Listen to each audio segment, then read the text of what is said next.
¿Qué tal? ¿Cómo estáis? Gracias por estar de ese lado de nuevo. Nos encontramos en este otro vídeo y en su momento habíamos hablado de los riesgos psicosociales, que es en definitiva el objeto de este canal en sus distintas manifestaciones. Y entre ellos, necesariamente, tenemos que hacer un punto y aparte para hablar de la estrella de los riesgos psicosociales. El estrés laboral. Aunque supongo que la mayoría de vosotros ya sabéis de qué hablamos y habréis tenido al alcance distintas eh, lecturas o distintas definiciones del estrés, no está de más recordarlas. De manera natural, todos nosotros tendemos a asociar el término estrés con un concepto negativo, ¿sí? En realidad, este concepto del estrés tiene dos caras, como la moneda. El distrés y el eustrés.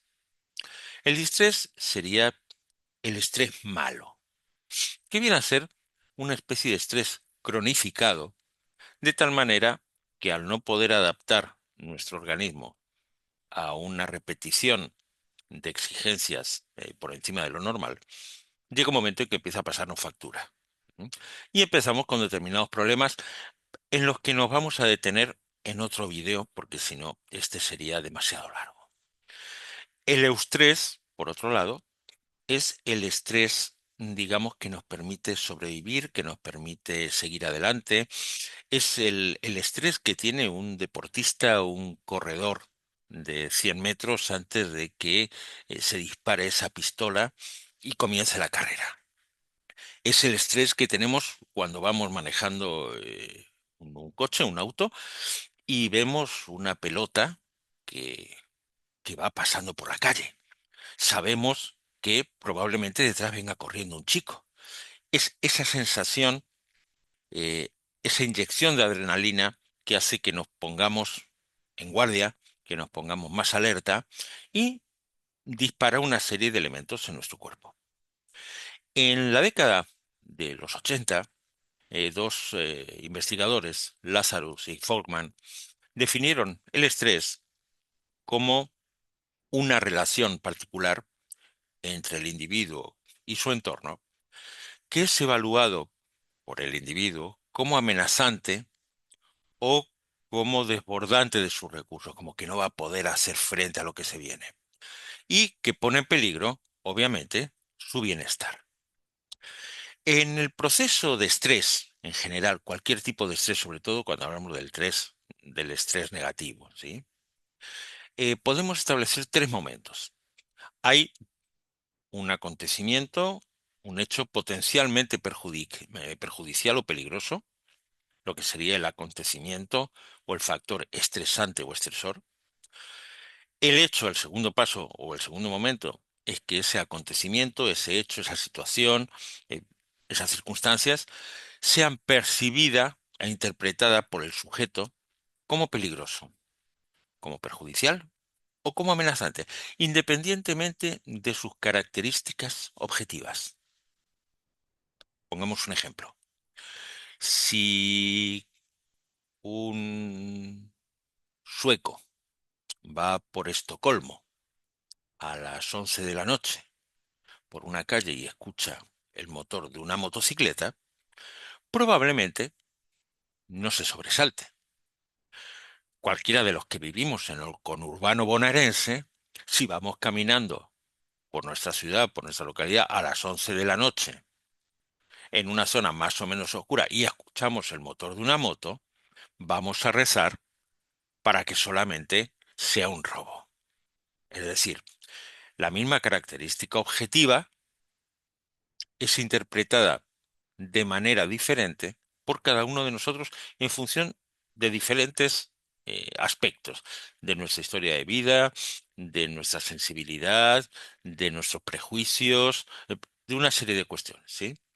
El tercer paso, el tercer momento, es cuando a partir de ese hecho, de esa situación, de ese acontecimiento, que yo como individuo percibo o interpreto como peligroso, como perjudicial, como amenazante, se activa mi organismo en respuesta hacia esa amenaza.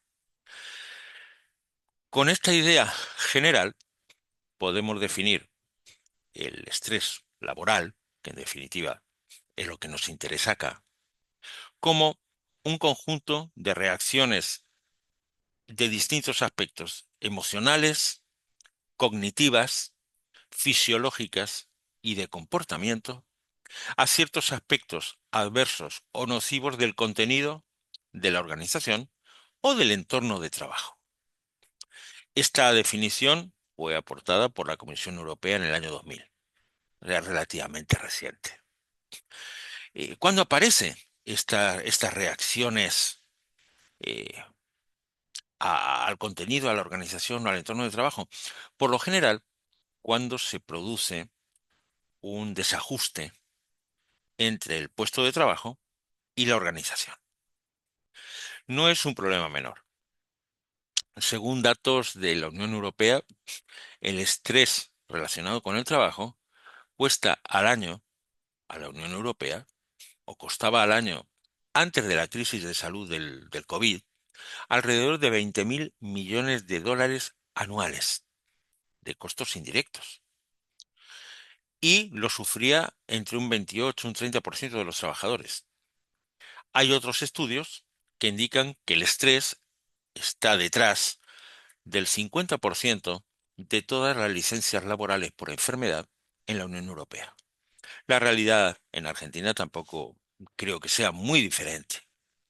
En definitiva, y más allá de que el argentino, los que llevamos un montón de años viviendo acá, tengamos o un gen o un adaptógeno para el estrés, para las crisis y para la sorpresa, lo cierto es que afecta a un montón de gente.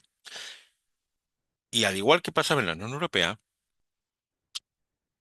ese estrés, ese riesgo psicosocial, cuesta al país, al Estado, un montón de miles de millones si lo analizamos desde pérdida de horas de trabajo, riesgo de sufrir otro tipo de accidentes. Veíamos cuando hablábamos en el video de riesgos psicosociales, como una de las características que tienen los riesgos psicosociales es que influye, primero se retroalimentan, en segundo lugar se influyen unos en otros y pueden afectar a otro tipo de riesgos. Qué duda cabe que si yo estoy estresado y con la cabeza en otro lado, corro mucho más riesgo de no tener el cuidado adecuado a la hora de manejar una máquina, una cizalla o cualquier otro elemento, con lo cual estoy corriendo mucho más riesgo de sufrir otro tipo de accidente de trabajo. Eh, en, en el 78, eh, Kanner, Caffrey y Pines elaboraron un cuadro de características positivas y negativas del trabajo. José Luis González de Rivera, ya lo habíamos mencionado cuando hablábamos del síndrome de mediocridad inoperante activa en el vídeo sobre el síndrome de Procusto. Como les decía, José Luis González de Rivera lo transcribe con algunas modificaciones, señalando, y está bueno que nos detengamos a pensarlo un rato, y os invito a hacerlo, 17 aspectos del trabajo que cuando están presentes convierten al trabajo en una experiencia positiva. Por otra parte, hay 14 que cuando están lo convierten en una experiencia negativa. Siguiendo a González de Rivera, podemos observar que las características positivas generalmente están relacionadas con un sistema de premios, de oportunidades, de experiencias, de logros. Las negativas, por su parte, se vinculan, por lo general, con exigencias, con presiones. Para González de Rivera, insisto, os invito a que lo analicéis y que en comentarios dejéis vuestras opiniones al respecto. Así, digamos que nos nutrimos todos en una interacción. Decía González de Rivera, como características positivas del trabajo, por un lado, que haya una relativa diversidad de tareas, que no sea todo tarea monótona. En segundo lugar, que haya un grado, el grado justo, el grado idóneo, dice él, de dificultad y complejidad en la tarea. Es decir, que no sea excesivamente sencilla y aburrida, pero que tampoco tenga una complejidad de tal nivel que nos vuelva locos. En tercer lugar, que tengamos autonomía para organizar el propio trabajo. El cuarto punto, o la cuarta característica positiva que encontraba en el trabajo, era que entendamos para qué sirve el trabajo que hacemos.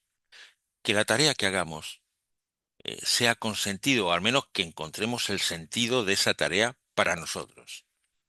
No hay nada más frustrante que estar haciendo algo, un trabajo, una tarea, que realmente no sabemos ni qué es, ni para qué sirve, ni qué sentido tiene.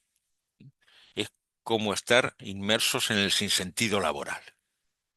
En quinto lugar, ver que el esfuerzo da resultados. Es decir, que participemos de alguna manera en una especie de experiencia de éxito en las actividades. Por eso está bueno en las organizaciones, cuando algo sale bien, con un proyecto sale bien, hacer partícipes de ese éxito a todos los que participaron en él. ¿Mm? Cosa que vean cuál ha sido el logro y que ellos han sido parte de la herramienta o parte de la maquinaria que ha servido para obtener ese éxito en la actividad, que su esfuerzo sirvió para algo. Eh, en sexto lugar, y vinculado con el anterior, González de Rivera señala que es importante que haya un feedback, es decir, que haya información frecuente sobre los resultados que se están consiguiendo. En el séptimo lugar, esto creo que también muchos de nosotros lo habremos visto, lo habremos vivido, habremos escuchado, lo importante que es tener la posibilidad de autoexpresión y de manifestar nuestras ideas, nuestras preferencias, nuestras actitudes, nuestras aptitudes. Si recordáis, cuando hablábamos del concepto de trabajo digno, hablábamos de un trabajo que no solamente le da al trabajador la posibilidad de tener un ingreso suficiente como para mantenerse él y su familia, sino que además es un lugar donde se prestaba atención a sus opiniones y se respetaban sus derechos fundamentales. Bueno, acá estamos hablando de escuchar las opiniones, ¿sí? De expresar aquello que sentimos, de dar nuestra opinión y que sea tenida en cuenta, o al menos que seamos escuchados. ¿M? En la medida en que eso se va produciendo, ese trabajo nos va a ir nutriendo de manera positiva. Eh, Como octava característica o octavo punto para González de Rivera, está la posibilidad de autorrealización, de aprender, de desarrollar nuestros recursos personales y profesionales en el trabajo. ¿Mm? Poder desarrollar y demostrar lo que sabemos y lo que somos capaces de hacer. En la medida en que tengamos esa puerta abierta o esa posibilidad, va a ser un trabajo más nutriente, más positivo. Otro de los elementos que destaca González de Rivera es la posibilidad de influir en la organización y en la política de la empresa. Es decir, si tenemos una buena idea y sabemos que si la planteamos al menos nos van a escuchar y eventualmente se puede influir en la organización, en el esquema o en la política de la empresa en determinado sentido, bueno, es un elemento positivo más. Que haya una política de recompensas tangibles y materiales. ¿Mm? No es, no, bueno, si eso ya te, te nombro capitán general con mando en plaza, aunque eso no tenga ni mejor sueldo, ni más días libres, ni mejor reconocimiento, ni mejor sueldo, ni... Bueno, entonces no es una recompensa. ¿Mm? La palmadita en el hombro está muy bien, todos queremos, y es uno de los elementos siguientes, sentirse apreciado, pero además ese aprecio, si está unido a un reconocimiento, a unas recompensas que sean tangibles, que sean materiales, aunque a veces no tenga que ver con lo económico, sino con otra cuestión que también abordaremos en su momento en otro vídeo, como es el salario emocional. Pero no vamos a seguir desparramando ideas. Vamos a a intentar centrarnos en lo que quería comentaros hoy. Luego, otro de los elementos favorables o digamos positivos puede ser la flexibilidad de la posibilidad de salir un día si tengo un tema personal, de salir antes un viernes. El manejo que también tiene que ver con algo que habíamos hablado de la vida personal con la vida laboral. Poder coexistir y poder compatibilizar ambas. En el puesto decimotercero, para González de Rivera, y es un tema fundamental, es la cuestión de las buenas relaciones interpersonales. Esto lo vamos a ver más adelante cuando avancemos en concreto con el tema de la violencia y el acoso en el mundo del trabajo, tanto en el ámbito o bajo las directivas del convenio 190 de la OIT, como lo que es cuando veamos también en otro vídeo, eh, el problema puntual del acoso sexual en el ámbito laboral o del mobbing, acoso, hostigamiento laboral, etcétera, etcétera, ¿sí? Obviamente, como pasa en una familia, como pasa en un club, como pasa en un grupo de amigos, no es lo mismo tener unas relaciones interpersonales positivas, buenas, nutritivas, ¿m? Que tener unas relaciones interpersonales absolutamente tóxicas. El nivel de quiebre mental no es el mismo. Tener apoyo de la estructura, apoyo de la organización, sentirse parte integrante del conjunto, ¿m? Esa consideración positiva. Eh, la sensación de comunicar y compartir con los compañeros. Tener una buena sintonía emocional, que está vinculado también con lo anterior. Y algo sobre lo que también hablaré en un ratito, es tener un ambiente físico confortable.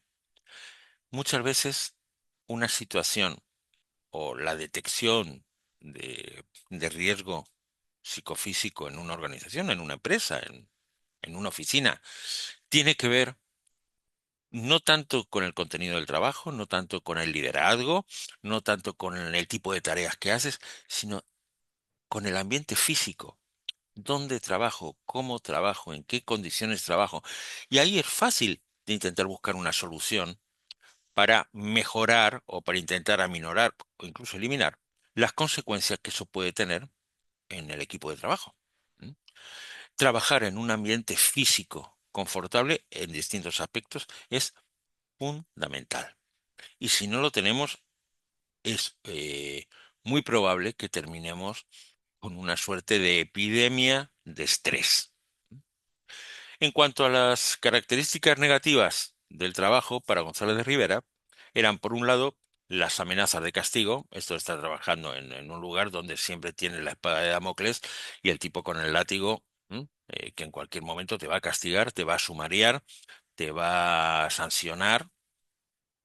Un segundo elemento como carga negativa en el trabajo es la existencia de cambios continuos en la forma de hacer las cosas.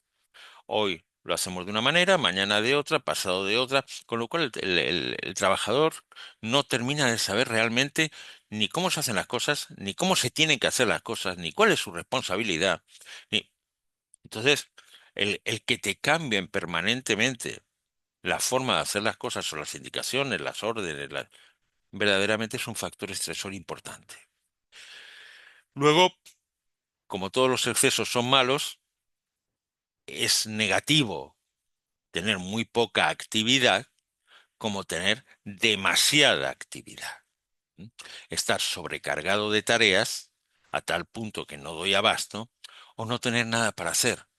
Con lo cual, además, corro el riesgo de caer en una figura que también veremos en otro vídeo, porque no nos dan los tiempos, para verlo en uno, que sería el síndrome de bore-out, de aburrirse en el trabajo.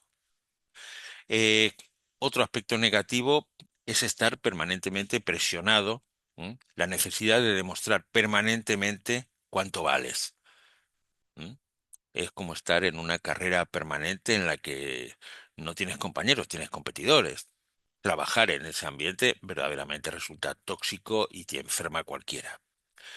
Tener que tomar demasiadas decisiones. Si yo tengo que tomar muchas decisiones donde estoy laburando, tarde o temprano me va a sobrepasar, ¿sí?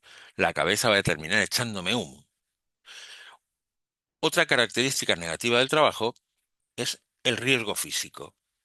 Claramente es un factor estresor.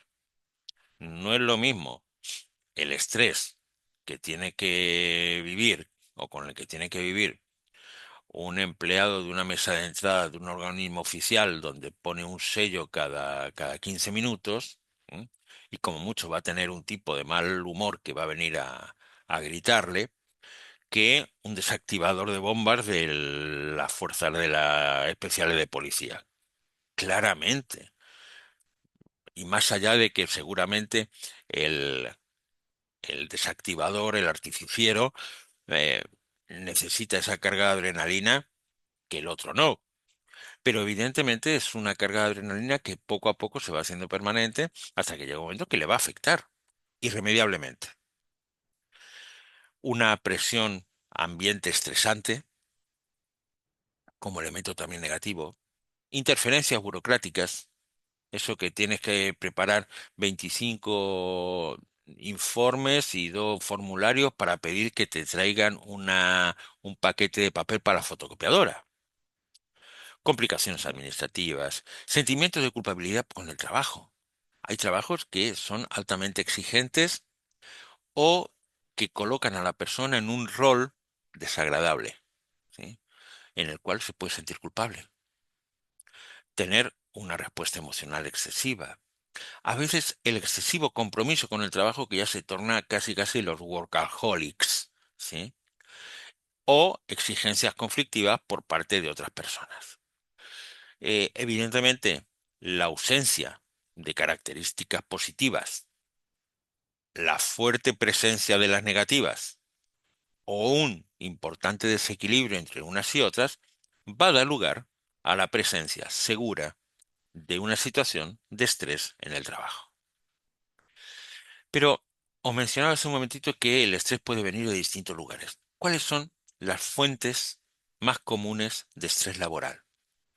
Insisto, me encantaría que dejarais vuestra experiencia, en comentarios, vuestras observaciones, si lo habéis padecido, si no lo habéis padecido, cómo lo solucionasteis, cómo no.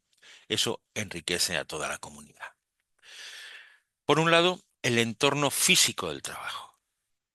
Ya mencionábamos esa importancia. En segundo lugar, las funciones del puesto de trabajo. En tercer lugar, el rol y las relaciones sociales. Ahora en un momentito entraré a analizar cada una de estas que creo que vale la pena. En cuarto lugar, la trayectoria profesional que tengo en esa organización, en esa empresa. Y por último, la evolución de los sistemas de las tecnologías y cómo afecta eso mi vida laboral. En cuanto al entorno físico del trabajo, aspectos tan diferentes como el tema de iluminación. No es lo mismo estar trabajando en un lugar con luz artificial donde estoy mal iluminado que estar en un sitio con luz natural mm, mm, todos los días. Eh, Uno de ellos te va a causar muchísimo más estrés. No cabe ninguna duda. El excesivo ruido. No es lo mismo estar trabajando en un ámbito con una música funcional, con música ambiente o sin música, ¿m? Que estar trabajando en una oficina, en un edificio donde me están construyendo al lado y están permanentemente con un martillo neumático. Claramente no voy a poder trabajar y me va a poner la cabeza así. Estás trabajando con una temperatura inadecuada. Frío en invierno, mucho calor en verano, si no tengo calefacción o no tengo aire acondicionado. Ese es el no estar a gusto en el momento en que estoy trabajando. Bueno, es un factor de estrés. Vemos que muchos de estos son de fácil solución. ¿Mm? Mejorar la calidad o el entorno físico de trabajo para disminuir o eliminar incluso algunos factores de estrés. Humedades, hacinamiento, esas oficinas donde tienes 20 personas en 2 metros cuadrados, que se tienen que pedir permiso para respirar. eh, es, es absolutamente inhumano. Parece que estás en una jaula o en un criadero de pollos. ¿M? Trabajar así, hacinado, unos encima de otros, claramente es desagradable, es incómodo y te genera estrés. La falta del espacio físico, vinculado con la anterior. O el diseño inadecuado del puesto de trabajo. Hay veces que incluso desde lo físico, y esto se va a vincular con la cuestión de la ergonomía, eh, estás en un lugar donde la luz te entra desde un lugar donde tú mismo te la tapas o donde para llegar al teclado de la computadora, del ordenador, resulta que tienes que girarte y estás permanentemente haciendo posiciones que no son naturales, eh, o la distancia entre el monitor y el teclado no es el adecuado o de los ojos.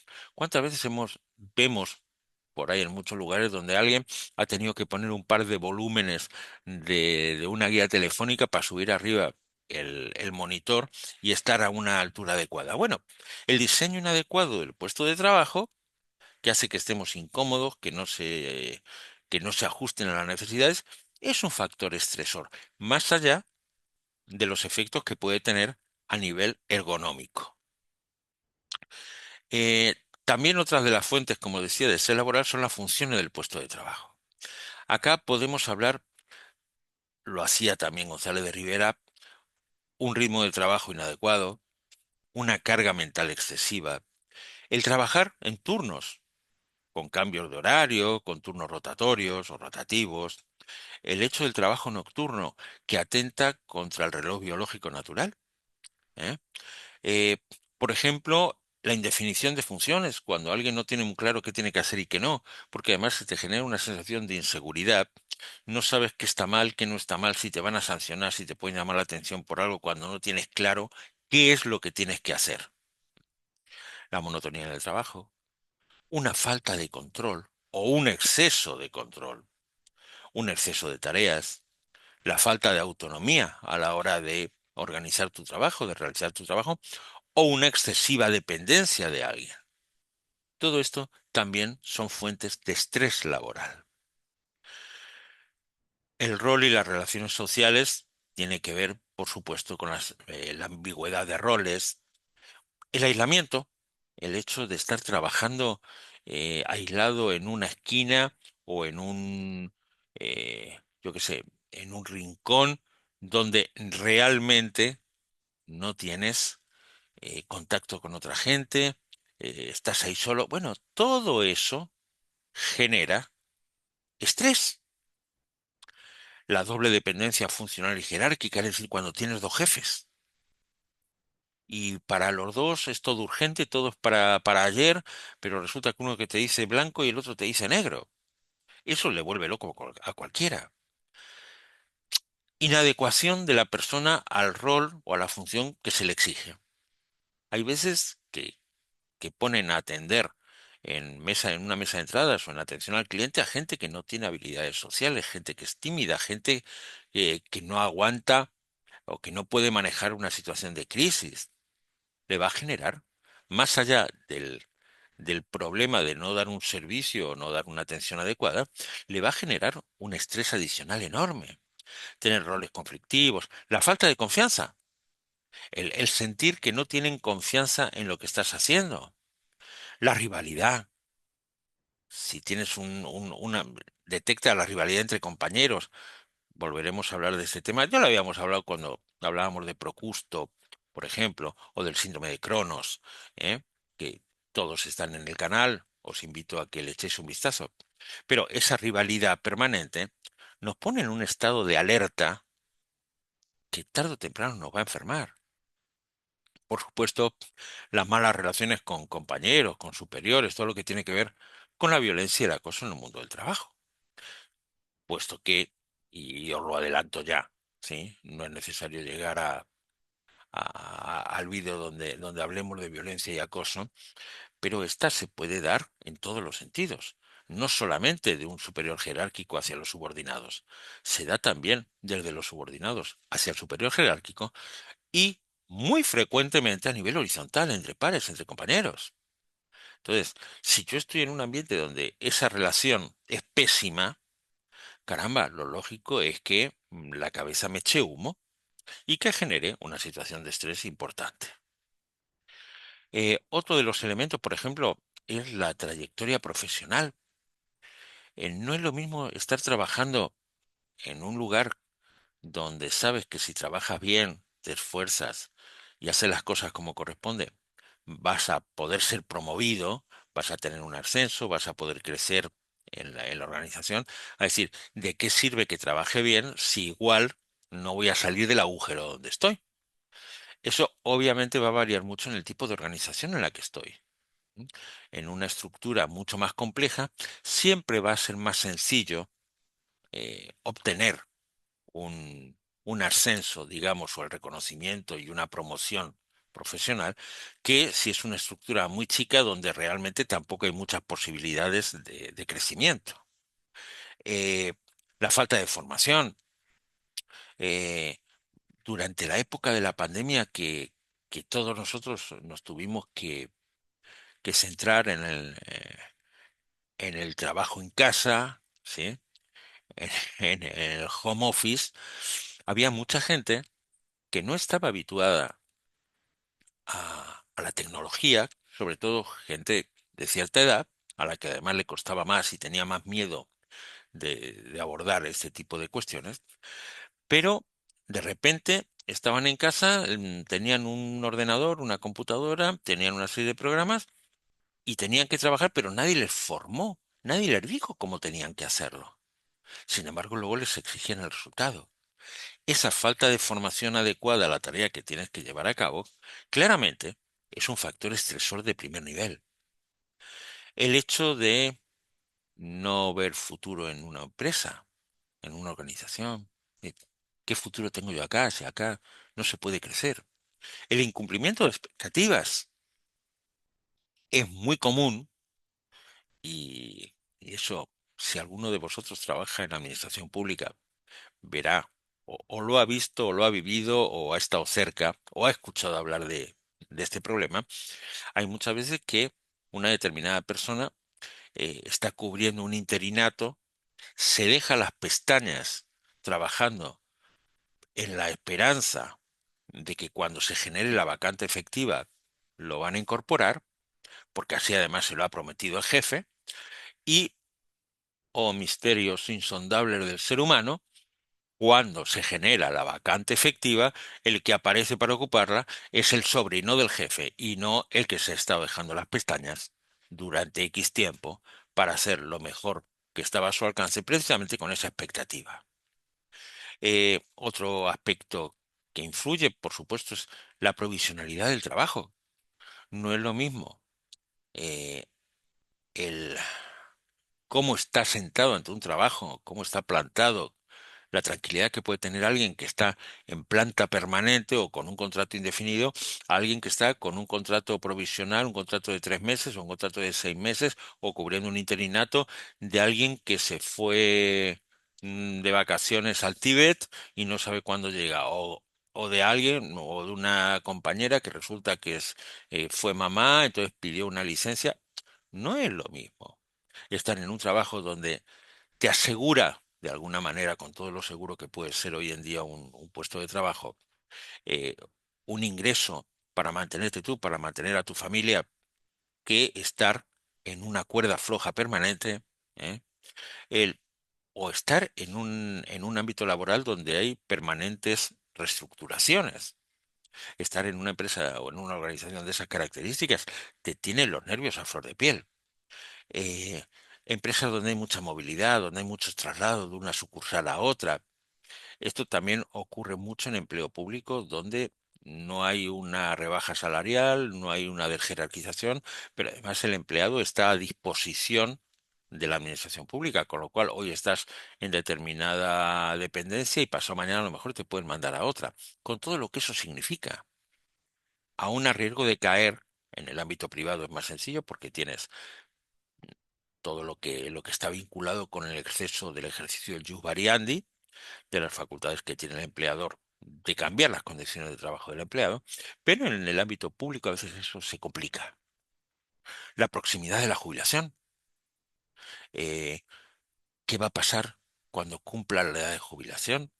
¿Voy a tener recursos? ¿No voy a tener recursos? ¿Qué voy a hacer de mi vida? Porque estoy acostumbrado a levantarme todos los días a las 7 de la mañana, a ir a mi trabajo.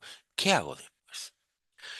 Y como última fuente de estrés laboral, no quiero dejarla de lado, es la evolución de sistemas y tecnologías, las implantaciones informáticas, las variaciones de los sistemas informáticos. Si mañana donde estás trabajando te dice que te van a cambiar el sistema, te van a cambiar el programa, el software, y tienes que aprenderte uno nuevo después de que has tardado 2 años en aprender cómo funcionaba el que tienes ahí en medio, la verdad es que te va a agarrar un ataque de estrés importante.